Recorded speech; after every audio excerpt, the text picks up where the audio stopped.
Nosso tema de hoje é sintomas de uma pessoa sem Deus. Né? E, obviamente, numa época que se fala tanto de sintomas, porque toda causa tem consequência. Tudo aquilo que acontece, nada é por acaso, e os sintomas são comuns na medicina e até em outros ramos da ciência para saber o problema que está acontecendo, porque a partir dos sintomas, um médico, um estudioso, ele vai determinar qual é o problema.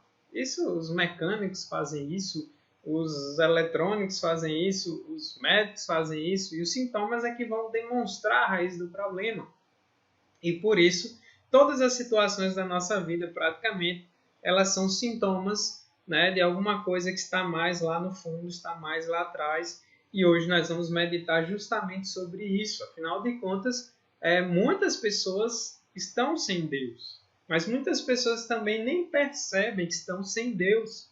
E a própria palavra de Deus é quem vai direcionar o homem em saber e se examinar, se perceber, para ver se ele de fato tem Deus ou não, se ele está com Deus ou não, se está bem diante de Deus ou não.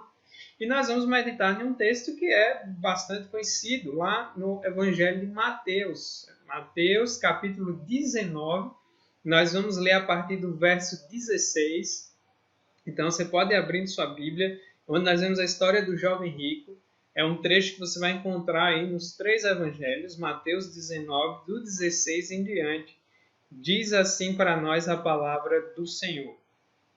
E eis que alguém, aproximando-se, lhe perguntou: Mestre, que farei eu de bom para alcançar a vida eterna? Respondeu-lhe Jesus: Por que me perguntas acerca do que é bom? Bom só existe um. Se queres, porém, entrar na vida, guarda os mandamentos. E ele lhe perguntou: Quais? Respondeu Jesus: Não matarás, não adulterarás, não furtarás, não dirás falso testemunho, honra teu pai e tua mãe, e amarás o teu próximo como a ti mesmo. Replicou-lhe o jovem: Tudo isso eu tenho observado. O que me falta ainda? Disse-lhe Jesus: Se queres ser perfeito, vai, vende os teus bens, dá aos pobres, e terás um tesouro no céu. Depois vem e segue-me. Tendo, porém, o jovem ouvido esta palavra, retirou-se triste por ser dono de muitas propriedades. Aqui nós temos um texto que certamente já ouvimos várias pregações acerca dele, é bem conhecido. Para a gente se situar aqui na história, você vai encontrar ele no Evangelho de Marcos, no de Lucas também. Os 3 evangelhos sinóticos trazem para nós esse trecho. E é interessante notar que os evangelhos, todos eles, antes de começar, o verso 13 ao 15, por exemplo, aqui de Mateus, ele é onde nós vamos ver Jesus falando das crianças, né? Falando, os apóstolos não queriam deixar as crianças ir até Jesus, e Jesus repreende eles no verso 14, ele diz: Jesus, porém, diz: Deixai os pequeninos, não os embaraceis de vir a mim, porque dos tais é o reino dos céus, e tendo-lhes imposto as mãos, retirou-se dali.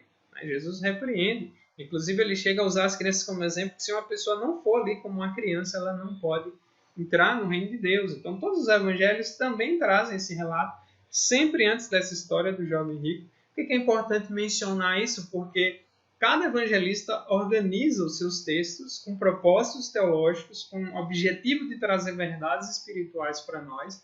Claro que cada um, como a gente já viu em outras passagens das Escrituras, vão nos dar luz a alguns trechos que às vezes o outro não trouxe com tanta ênfase, mas todos 3 trazem esse texto. E quando você tem 3 falando ao mesmo tempo da mesma coisa, é porque a palavra quer que a gente preste atenção naquilo que está sendo ensinado ali.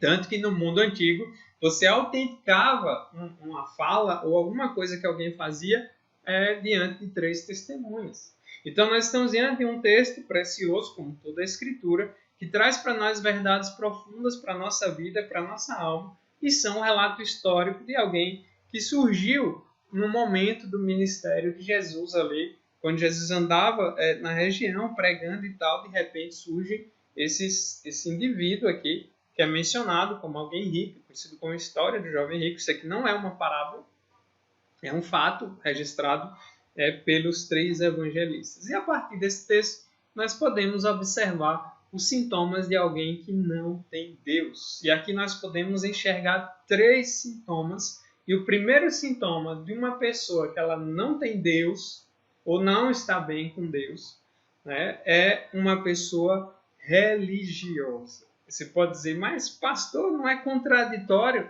justamente o primeiro sintoma ser de alguém que é religioso e não ter Deus? Porque muitas pessoas imaginam que ter Deus é ser religioso, ter Deus é ter algum tipo de fé, algum tipo de credo. No verso 16, é onde começa dizendo aí para nós, e eis que alguém, aproximando-se, perguntou. Esse alguém aqui, no verso 18, lá no Evangelho de Lucas, no capítulo 18 do Evangelho de Lucas, você vê essa mesma história, vai dizer que era um homem de posição, era um oficial. Nós não sabemos se era alguém de posição no campo religioso ou no campo político, não dá para saber, mas era alguém ali importante, era alguém de destaque, era alguém que se aproxima de Jesus, e então, aproximando-se, perguntou, mestre, o que farei eu de bom para alcançar a vida eterna? Então aqui a gente vê o primeiro sintoma de alguém que não tem Deus, de alguém que não é salvo, de alguém que ainda não conhece de fato a verdade, mas é uma pessoa religiosa, uma pessoa que está interessada em assuntos religiosos, é uma pessoa que vai até Jesus, percebe que Jesus é especial e diferente, e faz uma pergunta que era muito comum, inclusive, de ser feita aos mestres rabinos da época. Senhor, o que eu farei para herdar a vida eterna? Certamente, muitos de nós, ou talvez até você, seja uma pessoa muito interessada em assuntos religiosos. É muito comum. Estamos em um país que é profundamente religioso. Na verdade, o ser humano, mesmo aquele que não se considera assim, é uma pessoa naturalmente religiosa, porque nós somos criados com senso de eternidade no coração. Então, esse homem está aqui fazendo uma pergunta, o que farei para herdar a vida eterna? Né? E hoje em dia você vê muitas pessoas conversando, às vezes, sobre assuntos religiosos e tal, pessoas muito religiosas. Você pode imaginar, mas pastor, começou justamente dizendo que uma pessoa sem Deus pode ser uma pessoa que tem como sintoma ser religiosa, exatamente. Né? Porque uma coisa não está necessariamente ligada com a outra. E é o que nós vemos na vida desse homem, é o que nós vemos na vida hoje de milhares de pessoas no nosso mundo e talvez ao nosso redor. Então, ele percebeu que Jesus é diferente, ele se aproxima de Jesus com uma certa reverência. No Evangelho de Marcos vai dizer para nós que ele se ajoelhou diante de Jesus. Ou seja, alguém que ali não teve vergonha de fazer aquilo, como Nicodemos, que era um homem da lei e tal, que ficou com vergonha de ser visto em público com Jesus, vai até Jesus num horário que, escuro para que ninguém visse. Mas esse homem, apesar de ser de destaque, apesar de ser rico, ele se ajoelha diante do Senhor e já vai chamando de bom mestre, aquela coisa toda. E aí ele já pergunta, o que farei eu de bom? O que eu posso fazer? E aqui é interessante que as religiões hoje no mundo, e são milhares delas, para todos os gostos possíveis, tem sempre isso como base, fazer algo para ser salvo. É a questão das boas obras, eu fazer alguma coisa para estar bem com a divindade, para estar bem com Deus, para ganhar pontos diante de Deus. 99,999%, na verdade, todas as religiões, exceto o cristianismo bíblico, não ensina um meio de salvação por obras. E aqui você tem um homem que achava que ele podia fazer algo para ser salvo. Um homem que era religioso. E ele vai ali até Jesus com esse mesmo pensamento. O que é que eu posso fazer de bom? Talvez você seja uma pessoa que pense isso. Olha, se eu ajudar muitas pessoas, talvez se eu fizer muita caridade, talvez se eu for uma pessoa de luz, autoastral, que pensa positivo, que faz bem ao outro, que é da fraternidade, da irmandade, paz, amor, o lema, o hippie. Talvez são muitas pessoas que ainda pensam isso. Ou seja, nós estamos vivendo em uma época muito terrível no sentido de como os homens têm lidado, em que você vê as pessoas extremamente religiosas, e inclusive dentro de igrejas evangélicas também. Não podemos nos enganar. A religiosidade vazia, ela é natural do homem. É a nossa tendência de querer buscar Deus pelas nossas próprias forças, pela nossa própria capacidade, e por isso nós somos seres religiosos. E é por isso que a religiosidade falsa, o que é que ela faz? Ela deturpa a nossa condição real e oferece também uma falsa esperança. Então são milhares de pessoas religiosas, mas sem Deus. Milhares de pessoas que têm uma visão espiritual, ou espiritualista, ou até filosófica, porque é engraçado o ser humano. Ele diz, eu sou ateu, não creio em Deus. Mas ele sempre vai ter algo ou alguém que ele vai colocar no lugar de Deus. Às vezes ele mesmo, às vezes a sua própria filosofia, Tem pessoas como das religiões orientais, por exemplo, que tem uma visão mais humanista de achar que a divindade está dentro de você e você se conecta com a natureza e com o universo, aquela coisa toda. Ou um pensamento filosófico, e a pessoa acha chique dizer, não, não creio em religião nenhuma, não acredito em divindade, eu tenho uma filosofia de vida. Só que essa filosofia de vida, esse modo de viver, é que revela a religião daquela pessoa. E a religião ela pode ser explícita, ou seja, abertamente, eu sou de alguma coisa, né? Ou implícita, a pessoa ela se diz não religiosa, mas na prática ela é uma pessoa religiosa, ela crê em algo para dar fundamento à sua vida, e por isso não tem para onde correr. Todos nós somos assim. Né? Então, se Deus não ocupa o primeiro lugar no nosso coração, alguma outra coisa vai ocupar esse lugar. Isso é impossível de ter um vácuo ali. Então, a gente tem que pensar. E esse homem, ele é religioso. E são milhares de pessoas religiosas que acham que tem Deus, que acham que amam a Deus, que acham que servem a Deus, mas não é verdade. E eu sei que isso não é uma coisa que todo mundo gosta de ouvir. Porque a gente gosta de se sentir confortável, a gente gosta de ter uma ideia que amacie o nosso ego, que faça a gente se sentir bem. E até dentro de igrejas evangélicas nós vamos encontrar pessoas assim. Né? Pessoas que gostam, às vezes, do ambiente da igreja, pessoas que gostam de ouvir as músicas da igreja, pessoas que muitas vezes, e isso até me deixa um pouco curioso, que gostam até de ouvir as mensagens. E dá aquela sensação, será que a pessoa está entendendo o que está sendo dito mesmo? Será que ela pensa na seriedade da verdade, da vida eterna de Cristo, do Evangelho? Como é que está a vida dela? Então, nós temos milhares de pessoas religiosas. Pessoas que às vezes foram até batizadas, pessoas que fazem parte de um rol de membros, pessoas que têm uma confissão até evangélica, mas que são meramente religiosas. Né? Pessoas que conhecem o linguajar religioso, pessoas que imaginam de alguma forma que o seu bom proceder, né, a sua credo já dá um lugar com Deus. São milhares de pessoas assim. Esse homem que chega até Jesus está assim. Talvez muita gente hoje ainda pergunte o que eu farei de bom. É muito comum no Brasil, é muito comum nas nossas regiões as pessoas terem essa noção.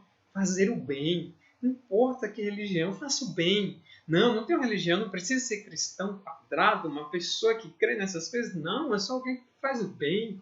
Eu não preciso de religião para ser boa. Eu vi essa frase esses dias no Facebook, geralmente de colegas e amigos que são até ateus ou não muito afeitos à religião.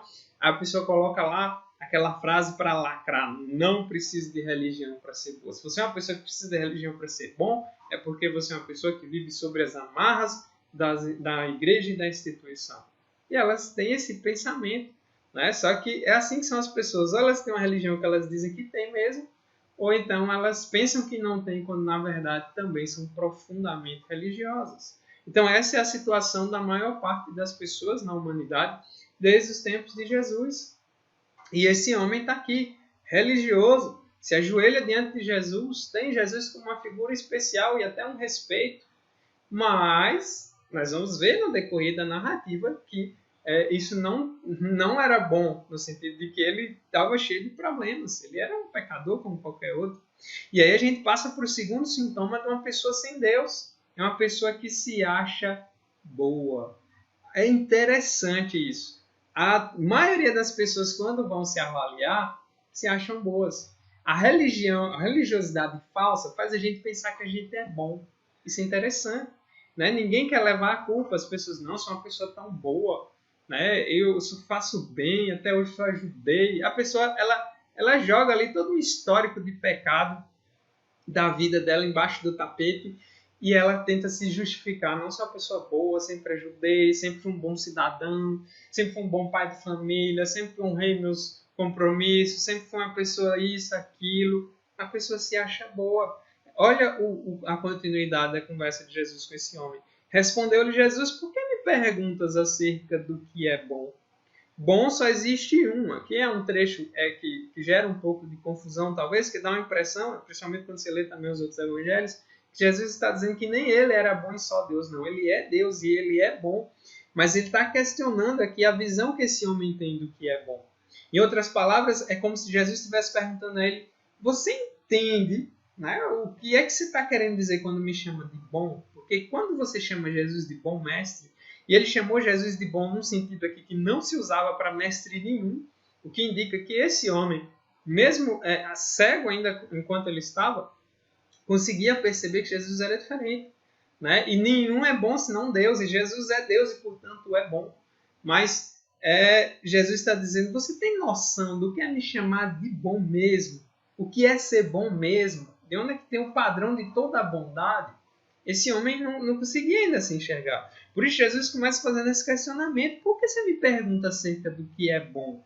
Bom só existe um, né? Que é Deus.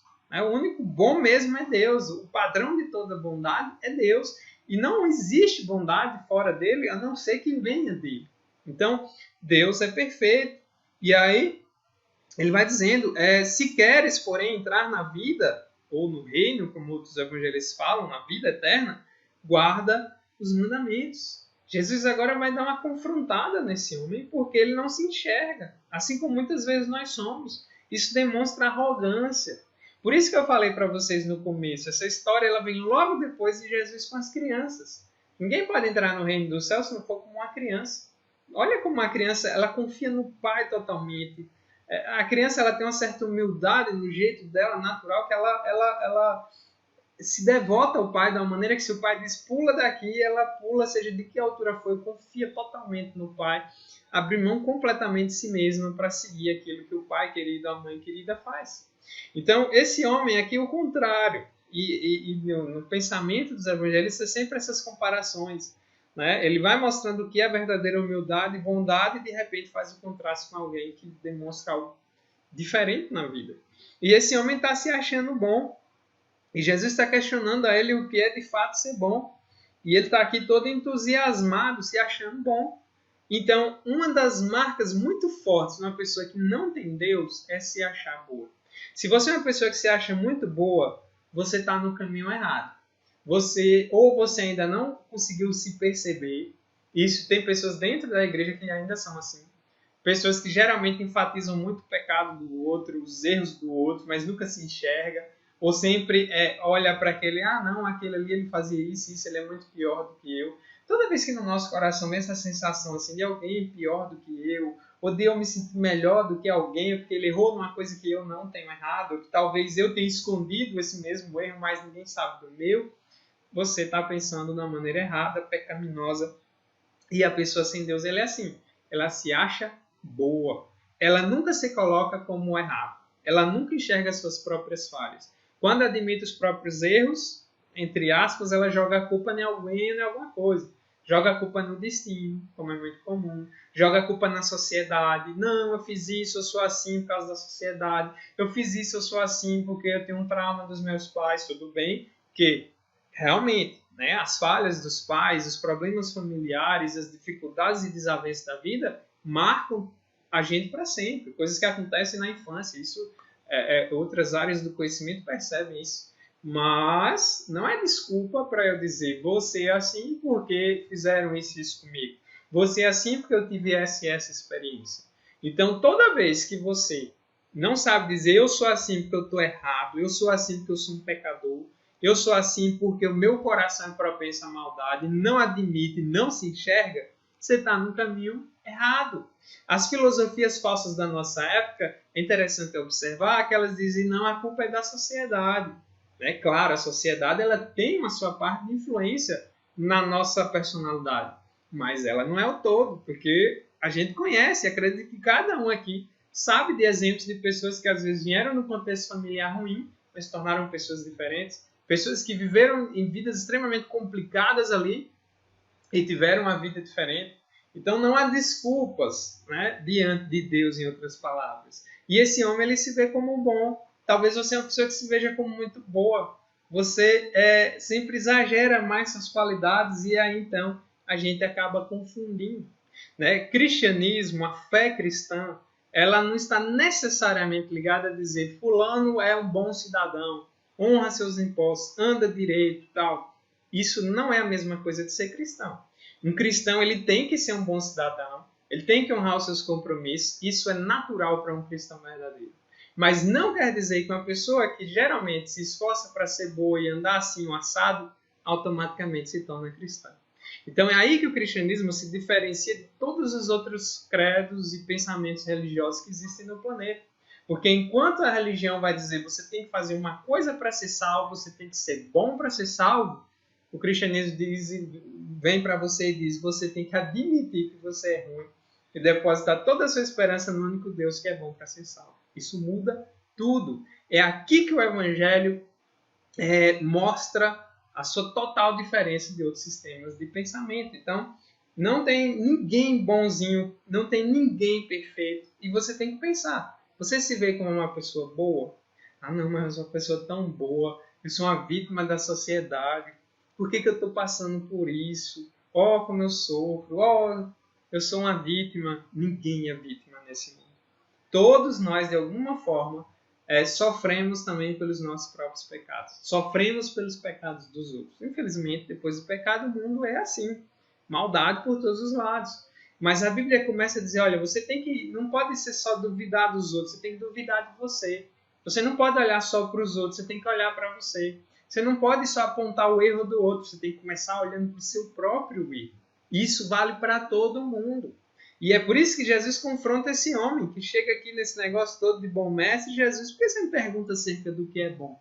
Você tem noção do que é me chamar de bom? Ou do que é bom de verdade? Em outras palavras, é o que Jesus está dizendo para ele. Então, Jesus vai continuar aí argumentando com ele, do verso 18 em diante, dizendo, e ele perguntou sobre os mandamentos, guarda os mandamentos. E aqui que o bicho pega. É aqui que a porca torce o rabo, na expressão popular. Porque Jesus vai falar justamente dos mandamentos. E quando a gente quiser perceber o quanto que a gente é ruim, basta a gente olhar para os mandamentos, para a lei de Deus, que é o padrão ético maior de todos, e a gente vai perceber que falha e então ninguém é bom o suficiente. E aí Jesus diz, olha, se porém quer entrar na vida, guarda os mandamentos. E ele perguntou quais? Respondeu Jesus, não matarás, não adulterarás. Imagina ele, Jesus falando, isso aí eu já passei, isso eu também já passei.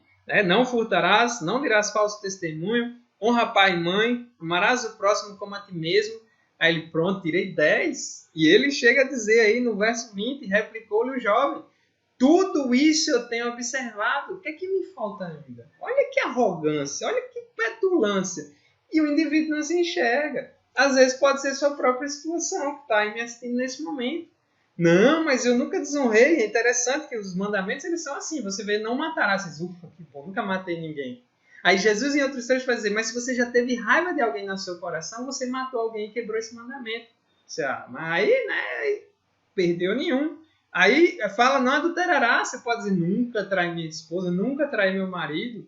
Aí Jesus vai dizer, mas se você olhou para alguém com intenção impura no seu coração, já adulterou. Já era, quebrou mais um mandamento. E lá em Tiago, na carta de Tiago, vai dizer que se eu quebrar um só, já é suficiente para eu ser condenado. Aí fala, não furtarás, eu nunca roubei. Existem várias formas de roubar, não apenas eu pegar um objeto de alguém. Eu posso roubar tempo, eu posso roubar o próprio Deus, no sentido da adoração que eu devo a Ele. São várias formas de se roubar. Não dirás falso testemunho, envolve até fake news, né? Hoje, em termos mais modernos. Honrar pai e mãe. Muitas vezes, quantas vezes você já deve ter ficado com raiva de seu pai, de sua mãe, por ter lhe proibido de alguma coisa, por ter lhe disciplinado por alguma coisa, né? E já desonrou os pais. E amar o próximo como a ti mesmo. Aí se você for honesto com essa lista, e se Jesus se aprofundar bem essa lista e comparar você com ela, e eu e você com ela, ninguém passa. É como Jesus estivesse dizendo, ninguém é bom o suficiente para ser salvo. Ninguém é bom o suficiente para ganhar pontos com Deus. Ninguém é bom o suficiente para conseguir a vida eterna por si mesmo. Aqui Jesus está quebrando todo o pensamento ilusório das religiões e da falsa religiosidade, toda a falsa esperança que é criada e toda a falsa visão do homem que é criada. Jesus está assim, rasgando mesmo. Isso aqui é revolucionário, isso aqui confronta todos os outros credos que nós conhecemos. E talvez até a sua própria maneira de pensar. Então, a Bíblia, ela não esconde a verdade de ninguém. A Bíblia, ela não traz para nós uma visão de um relacionamento com Deus, onde você não possa perguntar, onde você não possa duvidar e ser claro com Deus diante dos seus dilemas pessoais. Não, a Bíblia não tem isso. Né? A Bíblia não fica escondendo a sujeira embaixo do tapete. Ela revela quem nós somos diretamente. É claro, isso pode soar muito ofensivo numa época como a nossa, em que se fala muito sobre tolerância, mas se sabe pouco sobre o que é tolerância. A gente esqueceu que tolerância é você lidar com pessoas que pensam diferente de você e ter a liberdade de, inclusive, discordar delas com respeito. Mas hoje, no nosso mundo, quando a gente fala em tolerância, muitas pessoas pensam assim, que eu não posso discordar de você, que eu não posso dizer que você está errado, eu não posso confrontar você. Isso não é tolerância, isso é burrice, isso é falta de noção. A vida, a sociedade, ela não subsiste sem o debate, sem o respeito. Né? Infelizmente, isso se perde muito. Então, quando se fala em tolerância, Jesus é o exemplo máximo disso, e os apóstolos, e o próprio fé cristã, o seu legado que deixa para o mundo, é: eu vou discordar totalmente de você. Né? E eu creio que Jesus é o único caminho, por isso nós vamos sentar e falar sobre religião. Política, futebol, religião não se discute. Quem disse isso para vocês? Isso é uma mentira. Né? Essa é uma frase feita, muito ruim, por sinal, que faz com que a gente não converse sobre coisas importantes da vida. Futebol é uma das coisas que eu conheço que mais se discute. Política se discute muito e religião tem que se discutir também, porque os falsos mestres campeiam a nossa nação e as pessoas, por não conhecerem a palavra, por não conhecerem Cristo, são facilmente levadas pelos discursos fajutos. Então, Jesus está confrontando esse homem e automaticamente ele também está confrontando todos nós diante dele. Quem é bom o suficiente para ser salvo? Quem pode subsistir diante de Deus? Quem pode chegar diante de Deus e dizer: eu sou bom, Senhor, eu mereço a salvação. Eu sou bom, só faço boas coisas, eu sou um anjinho. Quem pode fazer isso? Ninguém. Nenhum de nós. Nenhum de nós pode. Então, você segue o texto e a gente vê o terceiro sintoma de uma pessoa sem Deus. É a pessoa que ela não obedece e não se submete à palavra de Deus. Então, o primeiro sintoma é uma pessoa religiosa. Mas essa religião, que é vazia, é falsa, ela não transforma a sua vida, não lhe dá uma visão correta de si mesmo e faz com que a pessoa permaneça na ilusão. Aí vem o segundo sintoma. Você se acha bom, você se acha propício, você se acha um amigão de Deus só porque você criou ali na sua cabeça a sua própria régua, enquanto você está em falta diante do Senhor. E o terceiro ponto é não obedecer. E aí o verso 21 disse-lhe Jesus: se queres ser perfeito, vai, vende tudo que tem, vende os teus bens, dá aos pobres, terás um tesouro no céu, depois vem e me segue. Aqui é importante pensar um detalhe. Jesus não está dizendo aqui uma ordem que todos nós devemos vender os bens e dar aos pobres. A Bíblia inteira vai falar para nós a importância da caridade, de cuidarmos dos mais necessitados, de ajudarmos. Mas, em especial, este homem aqui, por que eu tenho que explicar isso? Porque em alguns momentos no cristianismo, algumas pessoas acharam que ser cristão é fazer um voto de pobreza. Os monges antigos faziam um voto de pobreza porque eles achavam que fazendo isso estariam mais próximos de Deus ou seriam melhores para Deus. Só que é uma ilusão. Presta atenção. Claro que assim, o que a Bíblia condena é a nossa maneira errada de ver a riqueza. Mas administrar bem aquilo que Deus nos dá e ser compassivo com a necessidade do outro é cristão. Então, é importante eu frisar isso. Mas esse homem rico, o seu coração, o seu desejo, o seu ídolo maior eram as suas riquezas. Jesus sabia disso. E aí, então, por isso que Jesus vai na ferida. Porque ele está todo entusiasmado ali na sua visão religiosa ilusória. E Jesus, espera ainda que eu vou lhe dar o checkmate aqui agora. E Jesus fez justamente numa área da vida que ele não estava disposto a abrir mão.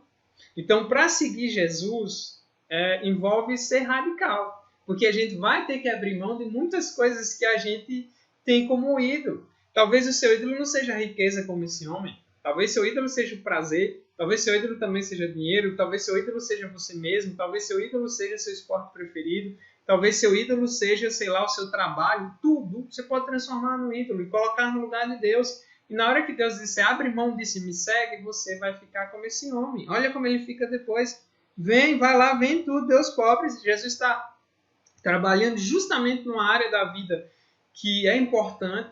E aí esse homem não está disposto a fazer isso. O verso 22 mostra para nós.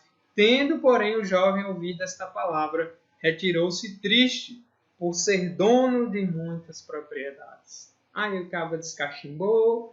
E aí, cadê aquele homem bom que estava ali? Cadê aquele homem que se ajoelhou diante de Jesus que estava ali? Cadê aquele cara que estava todo entusiasmado, perguntando sobre a vida eterna? Saiu pela tangente.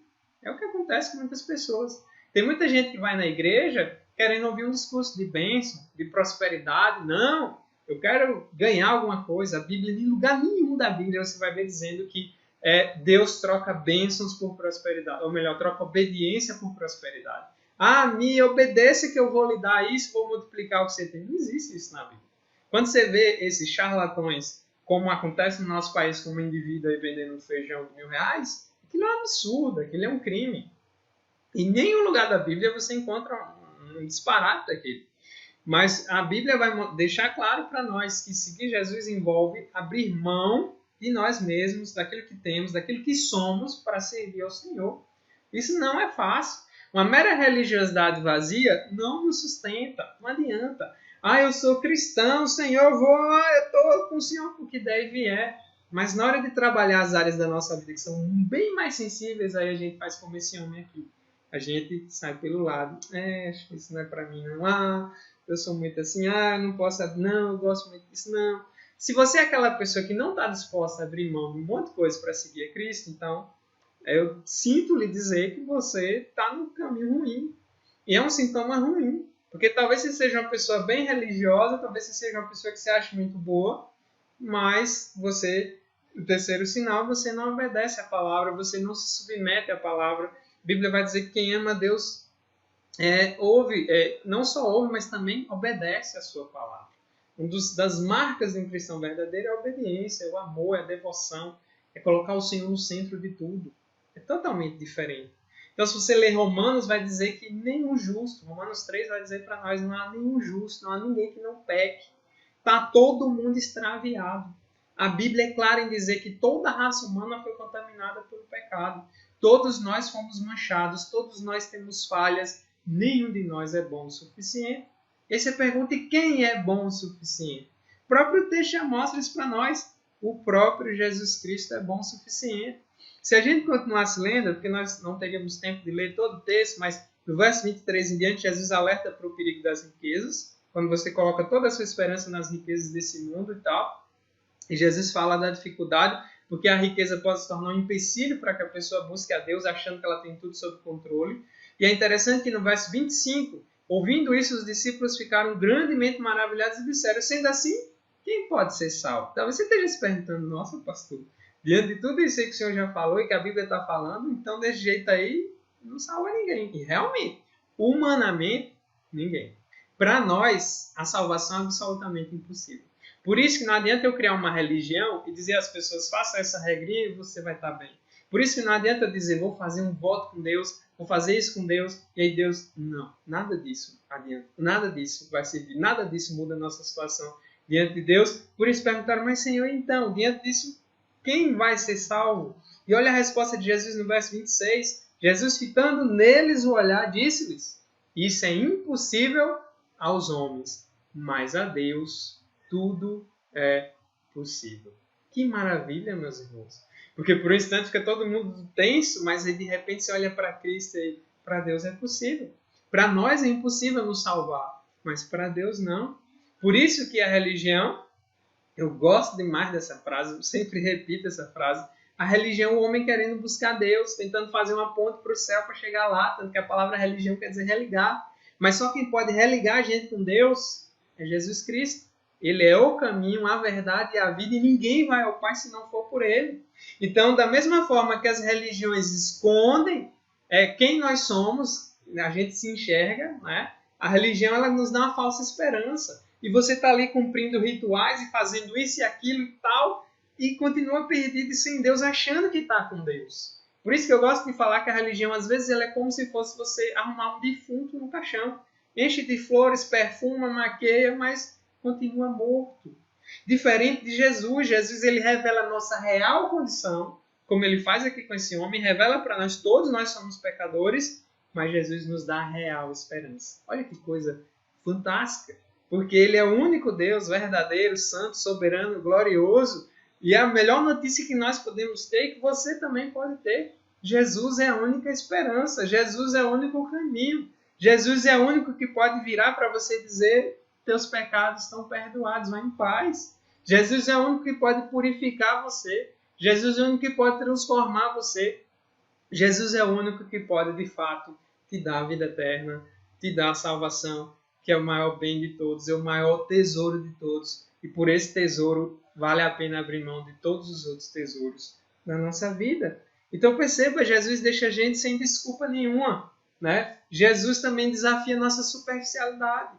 Então não se engane com religiosidade, não se engane com filosofias, com universo, com incenso, com isso, com aquilo, ritual, promessa, aquela coisa toda. Não, né? Tudo isso é nada perto do Filho de Deus. Tudo isso é nada perto da glória do Evangelho. Tudo isso é pó, cinza diante do Senhor. E é tremendo isso. Infelizmente, aquele homem, nós não sabemos o que aconteceu com ele. Se esse homem, porventura, lá no futuro, possa ter mudado de vida, possa ter se arrependido de verdade, possa ter compreendido aquilo que Jesus disse para ele, nós não sabemos o que aconteceu com ele. Não sabemos. Mas ficou de exemplo e fica de reflexão. E a gente precisa pensar como está a minha vida diante de Deus. E aqui eu convido todos a pensarem nisso. Não só aqueles que não são cristãos ou que não são de alguma igreja, mas também aqueles que são. Porque nós temos milhares de pessoas lotando igrejas, mas estão vazias. Igrejas cheias e pessoas vazias.